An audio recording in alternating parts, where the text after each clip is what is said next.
Praise Lord bless food रेसिपीमध्ये आपल्या सर्वांचं खूप मनापासून स्वागत। आणि आज आपण एकही थेंब तेल न घालता अगदी मालवणी पद्धतीची मस्त अशी बांगड्याची आमटी म्हणजे बांगड्याची कढी कशी करायची ती बघणार आहोत।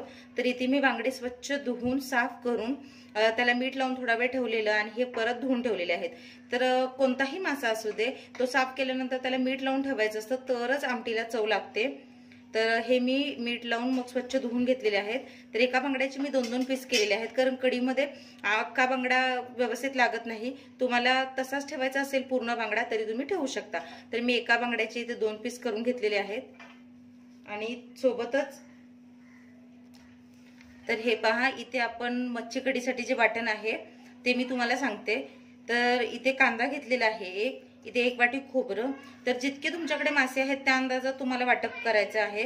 तर 1 वाटी इथे खोबरं। तर खोबरं घेताना ओलं खोबरं घ्यायचं आहे, सुक्या खोबऱ्याची आमटी चांगली होत नाही।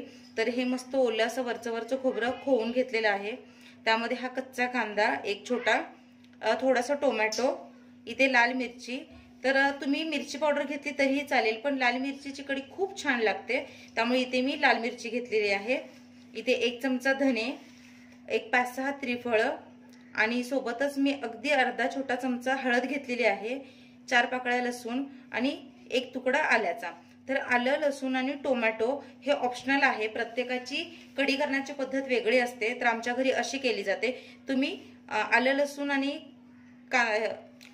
लसूण आणि टोमॅटो नाही घातलं तरीही चालेल, फक्त खोबरं, कांदा, मिरची आणि धने पावडर, हळद आणि त्रिफळ हे यामध्ये महत्वाचं आहे। आता हे सर्व आपण छान असं बारीक वाटून घ्यायचं आहे। तर वाटण अगदी बारीक करावं लागतं, दरदरीत वाटण्याची कढी छान लागत नाही, ती एकजीव होत नाही, फुटल्यासारखी होते। त्यामुळे ज्यावेळेस तुम्ही वाटण करता अगदी पातळ आणि एकदम बारीक असं वाटण करून घ्यायचं आहे। तर या सर्वांचे एकत्रित आपण वाटण करून घेऊयात आणि त्याच्यानंतर पुढची कृती बघूयात। तर हे पहा मासे या टोपामध्ये घातलेले आहेत आणि इथे हे वाटण, तर कलर किती छान दिसतोय ते बघा, मस्तच। तर या माशांमध्ये डायरेक्ट वाटण घालायचं आहे आपल्याला। तर मालवणी जेवण जे आहे, मालवणी मच्छी कढी, तर त्यामध्ये तेल घालायची काहीच गरज नाहीये।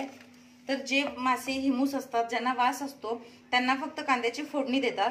तुम्ही ही कढी फोडणी देऊन देखील करू शकता, पण जी पारंपरिक खरी पद्धत आहे त्यामध्ये कढीला फोडणी दिली जात नाही, डायरेक्ट माशांमध्येच हे वाटण घालायचं आहे। तर हे पहा यामध्ये आपण हे तयार केलेलं वाटण जे आहे ते घालायचं आणि तुम्हाला हवं तितकं तुम्ही जाड पातळ करू शकता। तर इथे मी थोडी कमी कढी करत आहे, तुम्हाला पातळ हवी असेल तर पातळ करू शकता। पण मच्छी कढी किंवा माशाची कढी जी असते ती खूपही पातळ अगदी रश्श्यासारखी नसते, थोडी दाटसरच असते। तर यामध्ये हवं तितकं पाणी घालायचं, त्यामध्ये चवीनुसार मीठ घालायचं, हे बघा चवीनुसार मीठ घालायचं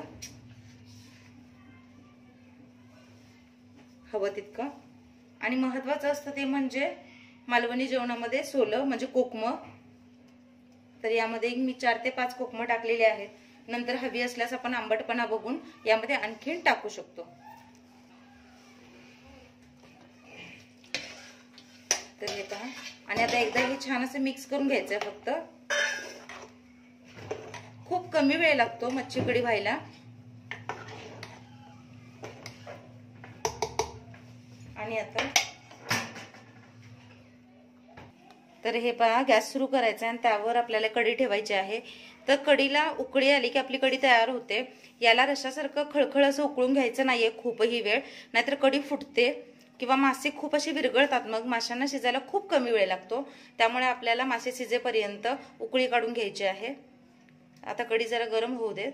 तर हे पहा कढीला उकळी फुटलेली आहे आणि रंग किती सुंदर आलाय ते बघा, रंगावरूनच कढी खायची इच्छा होते आणि वास देखील खूप छान येतोय।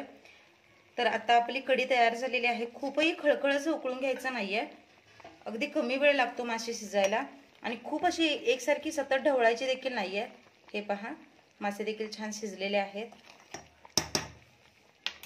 तर अशा प्रकारे ज्यावेळेस उकळी येईल त्यावेळेस तुम्ही कढी बंद करा। आपली मालवणी पद्धतीची बांगड्याची कढी किंवा बांगड्याची आमटी अगदी एकही थेंब तेलाचा वापर न करता तयार झालेली आहे। मला आशा ही रेसिपी तुम्हाला आवडली असेल, आवडल्यास लाईक करा, शेअर करा, सबस्क्राइब करा। महत्त्वाचं म्हणजे घंटी वाजवायला विसरू नका, कारण अशाच बऱ्याच कोकण, कोल्हापुरी आणि इतरही रेसिपीज तुम्हाला माझ्या चॅनलवर बघायला भेटतात। ही मालवणी पद्धतीची माशाची कढी तुम्हाला कशी वाटली नक्की कमेंट्स करा। तुम्ही देखील नक्की ट्राय करून बघा। व्हिडिओ बघितलात त्याबद्दल खूप मनापासून थँक्यू, मनापासून आभारी। भेटूया पुढच्या व्हिडिओमध्ये। तोपर्यंत स्वस्त रहा, मस्त खा आणि माझे व्हिडिओ बघत रहा।